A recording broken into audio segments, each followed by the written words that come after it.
Hello les amis, je vous retrouve pour une nouvelle vidéo sur les cartes à jouer Magic the Gathering. Et comme vous avez pu le voir hier, j'ai ouvert un lot mystère que j'ai pu récupérer seulement pour 50 € sur le Bon Coin. Et donc comme je vous avais dit, je souhaitais refaire une vidéo un peu de clôture de ce lot, ou plutôt un peu un bilan de ce lot, parce que ça, comme ça peut vous permettre de vous faire une idée. Alors pour résumer, l'annonce indiquait simplement quelqu'un qui vendait quelques centaines de cartes uniquement, de cartes magiques, sans préciser à la base s'il y avait le nombre de rares, le nombre de communes, enfin, juste en disant que c'était des cartes qui avaient une vingtaine d'années. Après bon, je lui ai un peu interrogé, il m'a dit qu'il avait trouvé une dizaine de communes de rares bleues, vertes, enfin bref. Après c'est le truc, c'est que c'est aléatoire, c'est pas forcément des cartes qui ont de la valeur. Mais bon, moi je me suis dit je vais tenter le coup. Ça me paraissait, pour 200 ou 300 cartes, ça me paraissait être un lot beaucoup plus important que ça. Donc ce que j'ai fait, je vous ai fait l'ouverture, et puis maintenant j'ai fait un petit bilan de ça.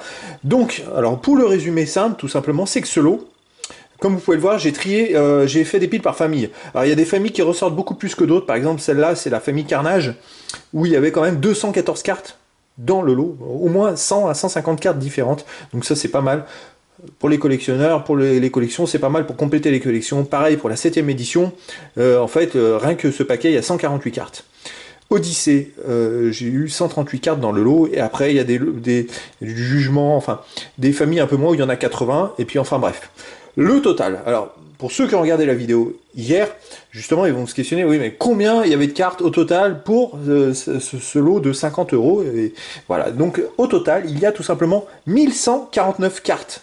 C'est pas forcément des cartes différentes, il y a pas mal de cartes en double, mais bon, vu qu'il y a un grand nombre de familles différentes, je dirais que ça touche à peu près 50 familles différentes, il n'y a pas forcément autant de doubles que ça dedans. Donc en fait, pour une collection, c'est vraiment pas mal, parce que ça représente 1149 cartes.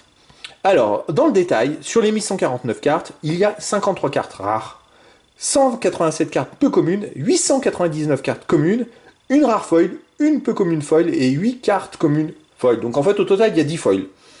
Il n'y en a pas tant que ça. Mais voilà, c'est quand même intéressant.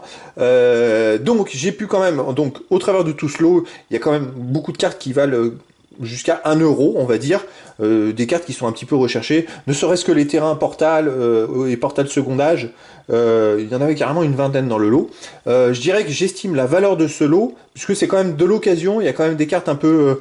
il y en a qui sont en bon état, mais il y a quand même des cartes un peu played, on va dire. La valeur réelle de ce lot, il y en a pour, on va dire, 300 à 350 €, on va dire. Surtout parce que dedans, il y a quand même des cartes qui sortent vraiment de l'ordinaire. J'avais pu les présenter déjà.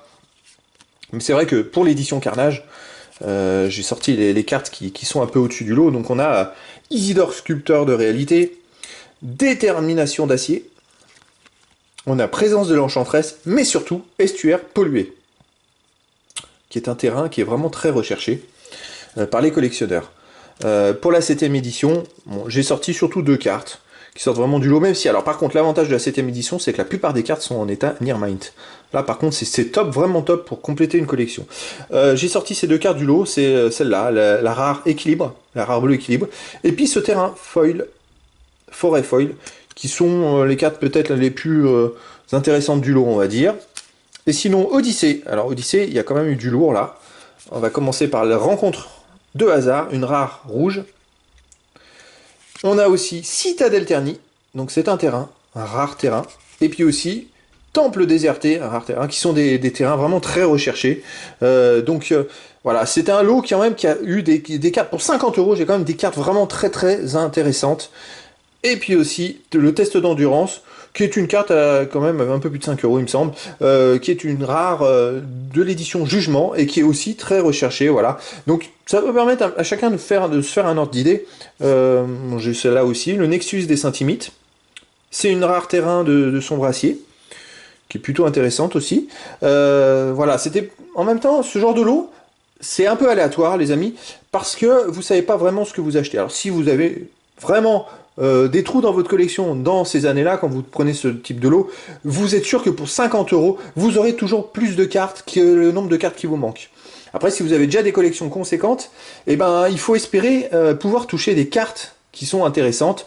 Moi, je vous dis tout de suite, vérifiez bien les annonces quand vous y répondez, parce que ce type de carte là, c'est très rare de les trouver dans ce type de lot, tout simplement parce que les vendeurs, généralement, ils les vendent à l'unité, et ensuite, quand ils ont vendu les cartes importantes à l'unité, ils vont vendre les lots et la globalité de ce qu'il leur reste sous forme de lot. Donc, il faut se méfier, voilà. Bon, là où j'ai pensé qu'il y avait peut-être cette possibilité d'avoir des cartes comme ça, très importante, c'est tout simplement parce que la personne m'a dit je fais un bloc, je me prends pas la tête, elle avait l'air très honnête, donc de cette façon là j'ai pu un peu me dire qu'il y a la chance que, mais j'avais aucune certitude. Voilà, j'ai peut-être au début je suis parti comme ça tête baissée, en plus les premiers messages c'était 200 à 300 cartes. Il m'a envoyé une photo du bloc rangé, et là je me suis vraiment posé la question en me disant mais il n'y en a pas 200 ou 300, il y en a quand même beaucoup plus. De ce que je voyais, j'estimais au moins à 500 ou 600 cartes. J'aurais jamais cru qu'il y en avait 1149, c'est énorme, voilà. Alors 1149, dites-vous bien que si vous achetez des lots, vous pouvez trouver des lots à 10 euros, de communes et peu communes pour 1000 cartes, communes et peu communes, vous pouvez les trouver à des lots à 10 euros, pas à 50 euros.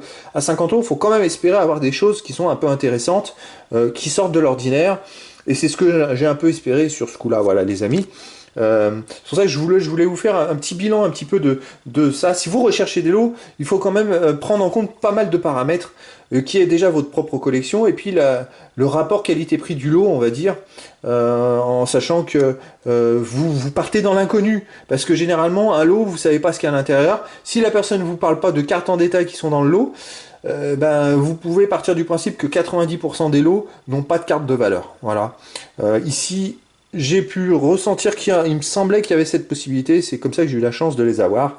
Voilà, donc je suis plutôt content de pouvoir vous présenter un lot de cette façon-là, de pouvoir essayer de vous donner des conseils au travers de ce type de lot, les amis. C'est quand même intéressant pour tout collectionneur, joueur. C'est quand même intéressant parce que vous pouvez compléter énormément votre collection. En plus, alors voilà, ce dont j'ai pas parlé dans ce lot, c'est je vous ai présenté un peu le total de ce lot, mais ce qu'il faut savoir, qu'il y a énormément de terrain, puisque c'était la collection d'un joueur en fait, tout simplement. Donc ce joueur avait beaucoup de terrain. Donc par exemple là, c'est la 4e édition alternative ou simplifiée si vous préférez, de cette édition là. Il n'y a que ces 5 cartes et ces 5 terrains. Donc les terrains, les amis, comme vous savez, il y a des îles, des montagnes, des marais, plaines et forêts. C'est souvent 5 terrains différents, et souvent à l'intérieur d'une même famille il peut y avoir 3 ou 4 exemplaires de ces terrains. Donc c'est pas facile d'avoir tous les exemplaires. Alors, il y a des cartes qui valent cher, les terrains ça vaut pas forcément cher, ça peut valoir 25 centimes. Le problème c'est d'arriver à trouver l'exemplaire qui vous manque. Et ben là encore un petit conseil les amis, je vous conseille de pister, si vous achetez des lots de 12 joueurs, parce que pas des lots de collectionneurs. Les lots de collectionneurs n'auront pas forcément de terrain adapté. Par contre, les joueurs, eux, ils recherchent des terrains. Donc pour jouer, ils ont besoin des terrains. Et voilà, dans ce lot de 1149 cartes, j'estime peut-être à 400 terrains différents de ces anciennes éditions. Alors effectivement, pour Carnage, il y en a beaucoup. Je vais vous montrer, c'est la pile la plus importante, puisque comme je vous ai dit, il y a 214 cartes différentes. Et pour Carnage, par exemple, je vais vous montrer juste les terrains qui sont à la fin. Et donc les terrains, il y a des terrains, beaucoup de terrains communs. Donc on a Allié Tranquille, Steppe Retirée, Lande Stérile. Voilà, voilà, il y a beaucoup de différents. Mais on a aussi les forêts. Et des exemplaires de forêt, il y a quasiment tous les exemplaires. Voilà, j'ai du marais, avec pas mal d'exemplaires différents. J'ai même eu dans les terrains, je crois, 3 terrains foil. Là, on a un marais et foil. Montagne aussi, pas mal d'exemplaires différents. Plaine. Voilà, il me semble qu'il y a quasiment tous les exemplaires. Et île. Île, par contre, il y a moins d'exemplaires. Voilà, j'ai seulement 2 exemplaires différents de terrain. Donc voilà, l'intérêt, c'est aussi de pouvoir trouver ces terrains. Maintenant, c'est possible. Il y a des sites qui vous permettent de les retrouver à l'unité. C'est pas forcément facile, ça va vous prendre énormément de temps. Je dirais qu'on peut gagner du temps avec des lots parce que vous allez pouvoir trouver des fois des vagues de terrain. Moi, ça m'est arrivé de compléter une famille où j'avais pas du tout de terrain et de tomber sur un lot et j'ai pu récupérer tous les terrains différents de cette édition-là. Voilà, donc là, c'est typiquement le type de lot qui permet de compléter une collection vraiment bien. Voilà, je suis plutôt content de pouvoir vous présenter ça et de vous montrer ce lot. Et puis voilà, en plus, j'ai eu la bonne surprise de trouver des cartes de fou dedans, comme Estuaire Pollué, et ici, Temple Déserté ou Citadelle Ternie. Alors il faut savoir que les terrains rares de l'époque, il y en a certains qui commencent à prendre beaucoup de valeur. Ceux-là, ils ont déjà pris une certaine valeur, et c'est peut-être pas terminé, parce que plus le temps passe, plus ils vont être recherchés par les collectionneurs. Donc c'est vrai que même des cartes de base, il peut y avoir des communes. Alors moi j'en ai pas trouvé des communes ou peu communes dans ce lot-là qui ont de la valeur, mais on peut tomber sur des communes de fous qui peuvent valoir jusqu'à 10 euros, ou par des peu communes qui peuvent valoir jusqu'à 10 euros actuellement à la cotation, parce qu'elles sont très recherchées et difficilement trouvables. La plupart de ces familles-là ont au moins une vingtaine d'années. Donc dans le temps, bon, même s'il y a eu des millions de cartes éditées au moment de la sortie, bah forcément, dans le temps, à un moment, il y a des acheteurs, il y a plus d'acheteurs que de vendeurs, et donc les prix montent, tout simplement. Et puis, il y a des cartes qui sont plus recherchées que d'autres, pour leur particularité, parce qu'elles peuvent être recherchées par les joueurs, par les collectionneurs, et donc ça fait que les prix augmentent, parce qu'il y a plus d'acheteurs que de vendeurs, voilà. C'est pour vous faire un petit topo sur les lots. Et puis, bah écoutez les amis, je vais arrêter cette vidéo là-dessus, et je vous dis à très bientôt pour une nouvelle vidéo.